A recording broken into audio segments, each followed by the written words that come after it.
Terima kasih saudara, masih di Kompas Lampung. Wakil Ketua DPRD di Mesuji, Lampung babak belur karena diserang keluarga Wakil Bupati Mesuji saat melayat di rumah duka almarhum Ismail Ishak.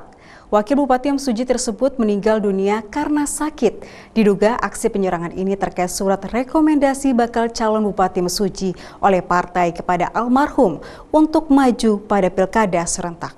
Kericuhan terjadi di rumah pribadi Wakil Bupati Mesuji, Ismail Ishak, di Jalan Lintas Timur, Unit 2, Tulang Bawang.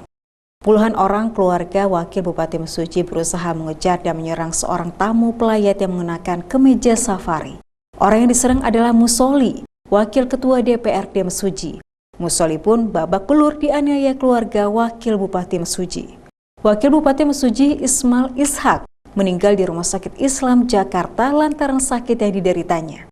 Aksi pengeroyokan ini diduga karena Musoli yang juga menjabat sebagai Ketua DPC Partai PDI Perjuangan Mesuji tidak memberikan surat rekomendasi partai kepada Ismail Ishak yang ingin maju menjadi Bupati Mesuji.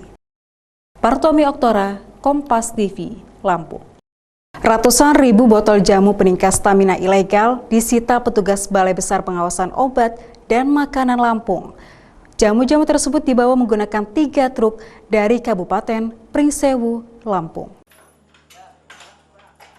Ratusan ribu botol itu dimuat dalam kardus yang berjumlah 1.200 lusin. Petugas menyita jamu ilegal ini dari gudang distributornya di wilayah Pringombo, Kabupaten Pringsewu, Lampung.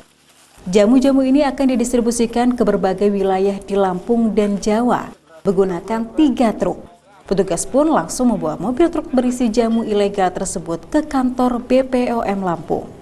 Petugas menyita jamu ini karena nomor yang tertera di kemasan bukan sesuai peruntukannya. Petugas pun akan melakukan pemeriksaan laboratorium untuk menguji kandungan jamu tersebut.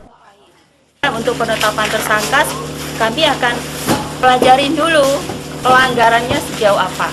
Tetapi secara kasat mata, kami melihat ke data Badan POM, produk ini nomornya ada, tapi bukan untuk nama dagang ini.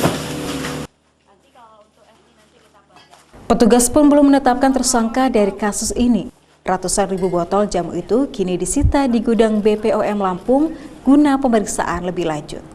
Andri Kurniawan, Kompas TV, Lampung. Kita ke informasi lainnya, saudara, harga beras di pasar tradisional di Bandar Lampung masih belum menunjukkan tanda-tanda kenaikan. Hal ini dikarenakan sedang berlangsungnya musim panen sehingga kebutuhan beras masih dirasa cukup. Sementara harga komoditas lain di Lampung, yakni lada, juga harganya masih stabil. Sejumlah pedagang beras di Pasar Tamin mengatakan, beras dengan berbagai jenis dan merek mulai dari biasa, premium hingga terbaik dijual dengan harga bervariasi. Harga beras kualitas rendah masih dijual dengan harga 8.500 per kilogram, sedangkan kualitas premium 12.000 per kilogramnya. Kalau untuk beras stabil ya Mbak ya, kalau untuk harga beras stabil, nggak ada kenaikan sih, belum ada. Mudah-mudahan ke depannya ya jangan sampai naik ya, biar stabil aja. Menurut data BPS Provinsi Lampung tahun 2016, harga gabah tertinggi di tingkat petani mencapai 4.800 per kilogram, sedangkan harga gabah terendah mencapai 3.800 per kilogramnya. Harga tersebut berada di atas harga pembelian pemerintah, yaitu 3.700 per kilogramnya. Sementara komoditas lain di Lampung yakni lada juga harganya masih stabil. Harga lada putih di Pasar Lampung berkisar antara Rp170 hingga Rp200.000. Sedangkan lada hitam dari Lampung berkisar antara Rp130 hingga Rp150.000. Lebih banyak dilihat daripada di orang lihatnya kalau lada Bangka kan lebih besar. Lada kampung kan kecil. Dijual kayak acaranya berapa, Bu? 170, kalau agennya 160. Mereka jualnya lagi lebih mahal kalau mereka jualnya berapa? Kalau ngeteng ya lebih mahal mungkin. Bisa nyampe 200. Tim Liputan Kompas TV, Lampung.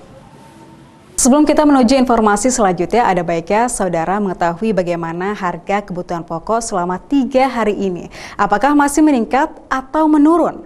Berikut harga-harga kebutuhan pokok di beberapa pasar tradisional di Provinsi Lampung.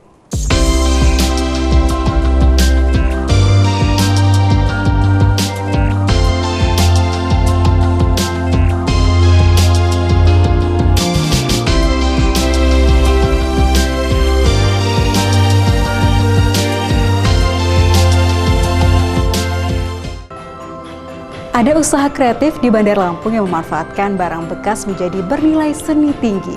Ikuti informasinya setelah jeda berikut ini.